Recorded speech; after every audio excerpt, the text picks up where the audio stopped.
Good morning. I have a bottle of hand lotion in front of where I look at the clock. It is 6:34 a.m. on Monday, August 12th, 2019. I'm Christiana Ellis, and I just got up. This is 5 more minutes. So, uh, I am into Dungeons and Dragons, as may have been made apparent on previous occasions of this video. And this was something that I had always been interested in. It's the first I ever heard of it, but I never really knew anyone who played it before and hadn't really gotten a chance to get into it in a more serious way until a few years ago. But since then, of course, I am very into it and run it a lot. But I am also increasingly have been interested, as I become even more familiar with Dungeons and Dragons, with experimenting with some of the other systems as well. And so I've run a couple of games based on a system called Fate, including a current campaign I'm running of a game called Fate of Cthulhu. It's coming from a Kickstarter. And we're having a lot of fun with that. We have finished now the first event of 4 that precede a big climax in a campaign of Fate of Cthulhu. And it's been pretty exciting to kind of have it develop, because in terms of the story being told, it's very different from, say, my Dungeons and Dragons campaign on so many levels, because it's set in the modern day. But it's set in the modern day where you have people who are time travelers from the future, and where creatures from the Lovecraft mythos are real.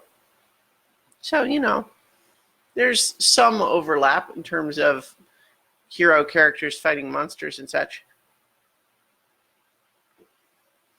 But, it's more a matter of the sort of thing where, you have characters trying to figure out where they can buy some C4.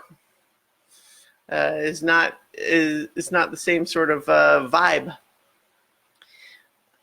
And so I've run, those Fate-based games, which is just a different game system than Dungeons and Dragons, if you're not familiar. And then I'm also have picked up a couple of other games here and there, other Kickstarters, for example. And one of the ones that I just recently finished reading is the Alien RPG. And also, in listening to a podcast called the Neoscum Podcast, where they play Shadowrun, I decided to buy the Shadowrun book.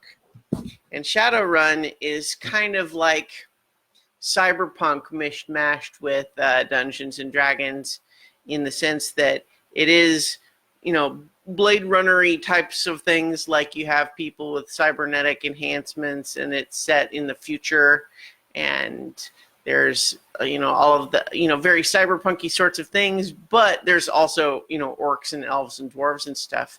And actually, until reading the book, I had no idea that the lore of that world is that it's not that there always were elves and dwarves and so on, is that there's the Sixth Age, where magic has come back. And that happens 60 years prior to the current setting of the game. And it was magic returning that made otherwise normal humans start to turn into elves and dwarves and trolls and orcs and stuff. Did not know that. Now I do. But in any event, there's a lot of interesting things to be gleaned from looking at games that have different mechanics. For example, one I think of my favorite mechanics that I've discovered in one of these games, the Alien RPG, has a neat system for panic and stress for characters. Because, of course, Alien, as you might expect, is kind of like a sci-fi horror-focused game. And they have a mechanic where you roll a certain number of dice to try to accomplish anything. And you're hoping for 6s. So you roll a certain number of dice, and however many 6s you get dictate how well you do. But When you start getting stressed, you add stress dice that you roll with your other dice. And their sixes count just as well. So that technically means that when you're stressed, you have a better chance at succeeding at whatever you try to do.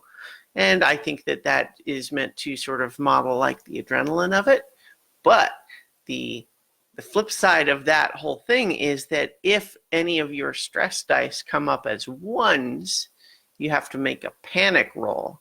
And in a panic roll, the results are affected by what your total stress level is, but also by some randomness.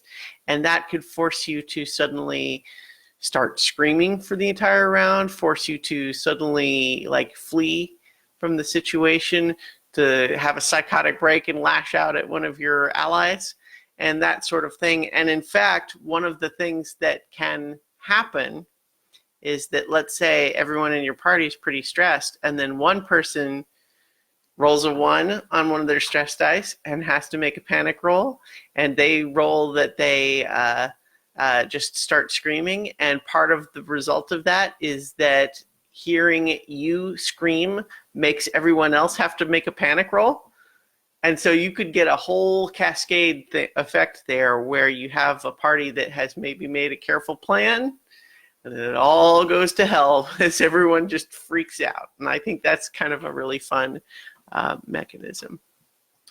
I'm still pretty early on into looking into the Shadowrun game, but I definitely like the aesthetic of the setting.